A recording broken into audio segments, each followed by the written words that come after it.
እስቲ አንድ ጥያቄ ልጠይቃችሁ።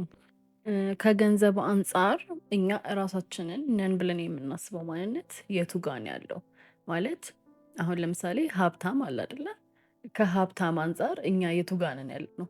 እኛ ራሳችንን እንደ ሀብታም ነው የምናስበው ወይስ እነሱ ብለን ነው የምናስበው? ላይክ ሀብታም ሲባል እነሱ ብለን ነው ምንጠራቸው።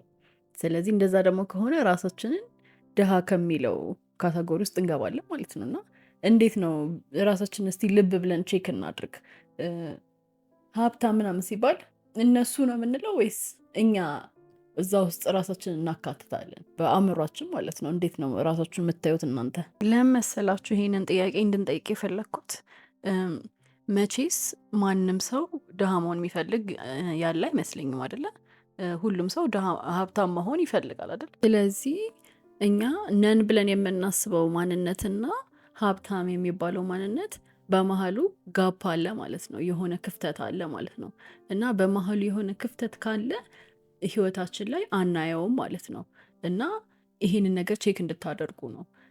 እኛ የምንፈልገው ነገር እና ከዛ ደግሞ የሆነው ነገር ሁለቱ መሃል ክፍተት አለ። ክፍተት ካለ ያንን የምንፈልገውን ህይወት እየኖር ነው አይደለም ማለት ነው። ያንን ጋፕ ደግሞ ይሄንን ክፍተቱን ደግሞ ማጥበብ የምንችለው እኛ ራሳችንን። ምክንያቱም እኛ ኃይል ያለን ፓወርፉል የሆኑ ሰዎች ስለሆንን ማለት ነው። ምንም ነገር አያስፈልገንም ከውጪ ስራ ሰርተን የሆነ ገንዘብ መሰብሰብ ምናምን አያስፈልገንም ይሄ ነገር እንዲፈጠር። መጀመሪያ ከውስጣችን ነው ነገሩ መስተካከል ያለበት እና እራሳችን 5 ሳንቲም ሳናወጣ በነፃ ይሄንን ጋፕ ማጥበብ እንችላለን ማለት ነው። ይህንን ነገር ለገንዘብ ብቻ ሳይሆን ለማንኛውም የምንፈልገው የምንመኘው ነገር ካለ ለዛ ሁሉ ነገር መጠቀም እንችላለን። ምክንያቱም እኛ አሁን ነን ብለን ከምናስበው ቦታና ከምኞታችን መካከል የሆነ ጋፕ ካለ ለዛ ነው ነገሩ ምኞት ሆኖ የሚቀረው እና ሪያሊቲ ሆኖ የማናየው ለዛ ነው። ይሄንን ጋፕ እንዴት ነው ማጥበብ የምንችለው የሚለውን ስናይ ማለት ነው ህይወታችን ላይ እንዲፈጠር የምንፈልገው ነገር ይኖራል አይደለ?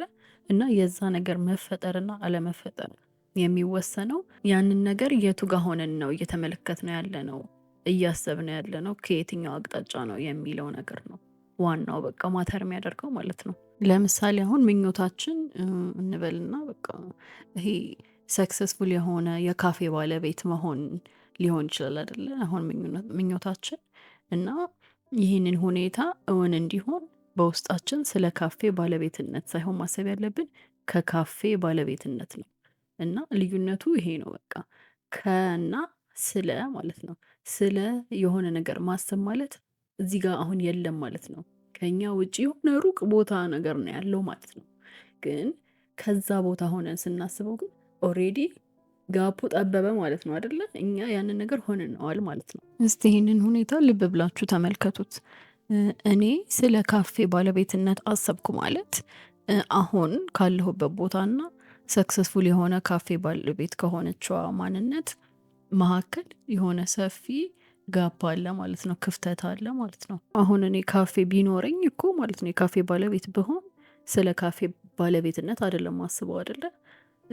ከካፌ ባለቤትነት ነው ማስበው። ስለዚህ የማደርገው ድርጊቶች፣ የምወስናቸው ውሳኔዎች፣ የምመርጠው ምርጫዎች እንዳለ ካፌ ካለው ሰው ነው።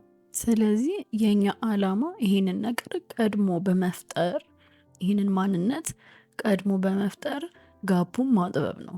ይሄ ካፌ ያላት ሴት የምትኖረውን ህይወት ከመኖራችን በፊት ያንን ማንነት መጀመሪያ ወደ ውስጣችን በመፍጠር ያቺን ሴትዮ መሳብ ማለት ነው። ወደ ውስጥ እኛ ማንነታችን እናደርጋታለን ማለት ነው። ስለዚህ አሁን ካለንበት ማንነትና ይሄ ሰክሰስፉል ከሆነው ማንነት መሀል ላይ ያለው ጋፕ ይጠባል ማለት ነው። ክፍተቱ ይጠባል፣ እየጠበበ እየጠበበ ይመጣል ማለት ነው። ይሄ ማንነት እየጠበበ እየጠበበ ይመጣና መጨረሻ ላይ አንድ እንሆናለን ማለት ነው። ይሄ ምኞት ያላት ሴትና ምኞቷ የተሳካዋ ሴት መካከል የሆነ ጋፕ አለ አይደለ? ከዛ እኛ ምኞቷ የተሳካለትን ሴትዮ ሆነን እሷን ሴትዮ መፍጠር ስንጀምር፣ እሷን መሆን ስንጀምር ያ ጋፕ እየጠበበ ይመጣል። ምኞቷ የተሳካላት የምንላትን ማንነት እንዴት ነው የምንፈጥራት? ከእሷ ማሰብ ስንጀምር ነው። እንጂ ስለ እሷ ማሰብ አይደለም ያለብን ማለት ነው። ካፌ የቅድሙ ኤግዛምፕል ካፌ ካላት ሴትዮ ነው እንጂ ማሰብ ያለብን ካፌ ስላላት ሴትዮ አይደለም። በቃ አሁን እኔ በቃ ካፌ ኖሮኝ ምናምን እያሉ ይሄ ሩቅ አድርገን ካፌ ያላትን ማንነታችንን እዛ ጋር ሩቅ የማይደርስበት አድርገን እያሰብን ከሆነ እንደዛው ነው የሚቀጥለው። እየተመኘነው ነው የምንኖረው ማለት ነው። ከዛ ምኞቱ ከተሳካለት ማንነት ግን ነገሮችን ማሰብ እና ማየት ስንጀምር ብዙ ነገሮች እየታዩን ይመጣሉ፣ ግልጽ እየሆኑልን ይመጣሉ። መንገዱ እየታየን ይመጣል ወደዛ የምንሄድበት ማለት ነው። ይሄ የውጫዊ አለማችን ላይ እንድናየው የሚያደርገንን መንገዶች እንዲፈጠር የሚያደርጉትን መንገዶች እየተከፋፈቱልን ይመጣሉ። ሌላ ጊዜ ግን ከዛ በኩል እያየነው ስላልነበረ አናያቸውም እነዚህን ኦፖርቹኒቲዎች ማለት ነው። እነዚህን እድሎች አናያቸውም። ምክንያቱም ሁኔታውን እያየነው ያለነው የነበረው ይሄ የተሳካ ቢዝነስ ኦር ዋቴቨር የምንፈልገው ነገር ያለው ሰው ከሚለው ማንነት አይደለም ነገሮችን ስንመለከት የነበረው። ያንን ማንነት ወደዛ አርቀን የሆነ ገና ያልደረስንበት ነገር አድርገነው ስላስቀመጥ ነው። ነገሮች ደግሞ የሚፈጠሩት እኛ አሁን ከሆነው ነገር ላይ ተነስተው ነው እንጂ እኛ ወደፊት እንዲሆን ከምንፈልገው ነገር ላይ ተነስተው አይደለም። የምንፈልገውን ነገር ማወቅ አሪፍ ነገር ነው። ከዛ ግን ካወቅን በኋላ ያንን ነገር እንደሆን ነው አድርገን መኖር መጀመር አለብን። እሱን ደግሞ እንዴት ነው የምናደርገው? የምናስበው ከዛ አቅጣጫ መሆን አለበት። ያ ነገር ተሳክቶለት ከሚኖር ሰው አንጻር ነው ነገሮችን መመልከት ያለብን። ከዛ ነው ያ አመለካከታችን ያንን ነገር ህይወታችን ላይ የሚፈጥረው። እንዴት ይፈጥረዋል? በቃ ወደዛ ነገር የሚመሩ መንገዶች ይከፈቱልናል። አዳዲስ ኦፖርቹኒቲዎች ያንን ነገር እንዲፈጠር የሚያደርጉ ሁኔታዎች ይመጣሉ ህይወታችን ላይ። ሲመጡ ደግሞ እኛ ሪኮግናይዝ እናደርጋቸዋለን፣ ማየት እንችላለን። ምክንያቱም የምንኖረው ከዛ አንጻር ስለሆነ የኛ የአመለካከታችን ነው ህይወታችን ላይ የምናየው እና ያንን ነገር ልክ ህይወታችን ላይ ሲመጣ እናየዋለን ማለት ነው። በፊት ግን አናየውም ነበር። ሁሌም ማስታወስ ያለብን አንድ ነገር ቢኖር ምንድን ነው? ከኛ የሚወጣው ነገር እንጂ ወደኛ ውስጥ የሚገባው ነገር አይደለም ህይወታችን ላይ ተጽዕኖ ያለው። ህይወታችንን የሚወስነው ከኛ የሚወጣው ነገር ነው እንጂ ወደኛ ውስጥ የሚገባው ነገር አይደለም። ስለዚህ ከሱ ከተነሳን ሁሉም ነገር ቀላል ይሆናል። ለዚህ ነው ስለምንፈልገው ነገር ማሰብና ከምንፈልገው ነገር ተነስተን ማሰብ ትልቅ ልዩነት የሚያመጣው እንጂ ያ የተሳካለትን ማንነታችንን እዛ ጋር ቀን እያየን እኛ ደግሞ ራሳችንን ከድሃ ማንነት የምናየው ከሆነ የሚፈጠረው አሁን እኛ እዚህ ጋር ሆነን ህይወታችንን ከምናይበት መነጽር ነው ነገሮች የሚፈጠሩት። ስለዚህ ድሃ ሆነን ከድሃ ማንነት ራሳችንን እየተመለከት ነው ከሆነ የሚመጣውም እሱ ነው ማለት ነው። ስለዚህ ጋፑን ማጥበብ አለብን፣ ክፍተቱን ማጥበብ ነው በቃ የኛ ፖይንት። እና አሁን እናንተ ህይወታችሁ ላይ የሆነ ምኞት ይኖራችኋል፣ ህይወታችሁ ላይ እንዲሳካ የምትፈልጉት አይደለም? እና ያ እንዲፈጠር አሁን ያላችሁን ማንነትና ይሄ ምኞታችሁ ተሳክቶላችሁ ያለው ማንነት መካከል ያለውን ክፍተት ማጥበብ ላይ ማተኮር አለባችሁ ማለት ነው።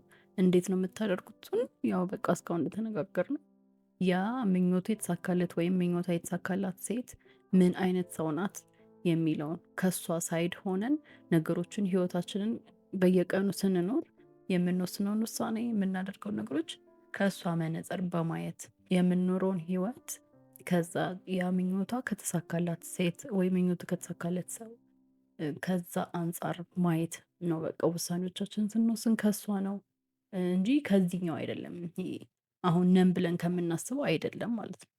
ይሄንን ፕራክቲስ ብታደርጉ ሞር ይሄ ጋፑ በመሀል ያለው ጋፕ እየጠበበ ይመጣል። ስለዛች ምኞቷ ስለተሳካላት ሴት ሳይሆን ማሰብ ያለብን ከሷ ነው ማለት ነው። እና ሁሉን ነገር የምናደርገው ከሷ ነው እና ሞር ይሄንን ባደረግን ቁጥር እንላበሰዋለን ማለት ነው። ያንን ማንነት እየተላበስነው እንመጣለን አውቶማቲካሊ።